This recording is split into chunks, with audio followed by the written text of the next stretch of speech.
I was reminiscing the other day about my time as a youth pastor at a Chinese church. There are some funny, crazy, and stupid stories that I have from being a youth pastor. One funny story that I was remembering was one youth telling his mother this phrase over and over again. He would say to her, "You can't tell me what to do. This is America. I can do whatever I want." Now, mind you, this is a Chinese youth speaking to his Chinese immigrant mother from a culture that's all about respecting the parents. The mom was becoming increasingly afraid and frustrated. "Go eat your food. You can't tell me what to do. This is America. I can do whatever I want." "Go do your homework. You can't tell me what to do. This is America. I can do whatever I want." "Do your homework. You can't tell me what to do. This is America. I can do whatever I want." After about a week of this immigrant mother is very wise, and she ended up saying, "Son, if you don't listen to me, I'm throwing you out of this house." The boy responds, "You can't do that." She says, "Yes, I can. This is America, and I can do whatever I want." In these last few months, during this time of pandemic, I have been reflecting a lot on what it means to have freedoms in America. In 1 Corinthians, Paul writes to the Christians in Corinth about this exact issue of freedoms. Within the large context of that book, Paul addresses that there are many freedoms in Corinth by which allows them to act on certain pleasures or practices, and that even the Christians in Corinth were becoming to make it part of their lives. And he says in chapter 10, verse 23, like, you Corinth Christians, you say, "I have the right to do anything," but I say not everything is beneficial. "You may say that I have the right to do anything, but I say not everything is constructive." And so Paul is reminding these Christians in Corinth about certain truths behind freedoms that they may have. The first truth is about the cost of freedoms. There is a cost to freedoms. Within the context of America, when you hear the cost to freedoms, we often think of the military. And yes, God bless the military and those of you who have served to protect the freedoms of America.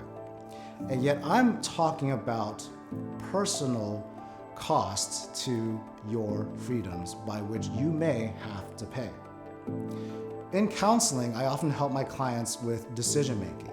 And a decision making model that I use is called gains and losses. And I have the clients list out what are those gains or potential gains they think you will have because of this decision.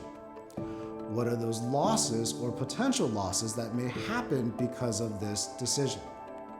And sometimes it is much easier to calculate the worthiness of this decision by the gains and loss. Sometimes it's very easy where the gains definitely outweigh the losses, and sometimes the losses definitely outweigh the gains.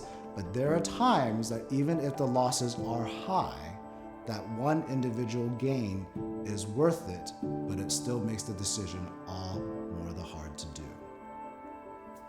And so when it comes to freedoms, in the same way, there is a cost. And what I mean by cost is that there is a consequence, both positive and negative consequences, to acting upon certain freedoms. The second truth that I want to remind us of is the means of freedom. The means of freedom. Within the American context, our means of freedom is the constitutional law. In other words, your freedoms only work because you have this thing called the constitutional law by which all things must abide by, fall under, and submit to. Because if this constitutional law was not there to provide the accountability of the systems and all the people in it, if every single American were to have their freedoms unhinged, they could say, "This is America and I can do whatever I want," and we will not have freedom, we would have anarchy and chaos. For the Christian, the means of freedom is Jesus Christ, specifically Jesus' death on the cross and his resurrection from the dead. The means of freedom for the Christian is the freedom from sin, not the freedom to sin all the more. And so as an American Christian, Paul says, yes, we need to seek humbly and pray and ask so that we can say, yes, as an American, I have the right to do anything, but as a Christian, is everything beneficial? Yes, as an American, I can say I have the right to do anything, but as a Christian, is everything constructive? And the third truth to remind us is that there is a purpose in our freedoms. There is a purpose in our freedoms.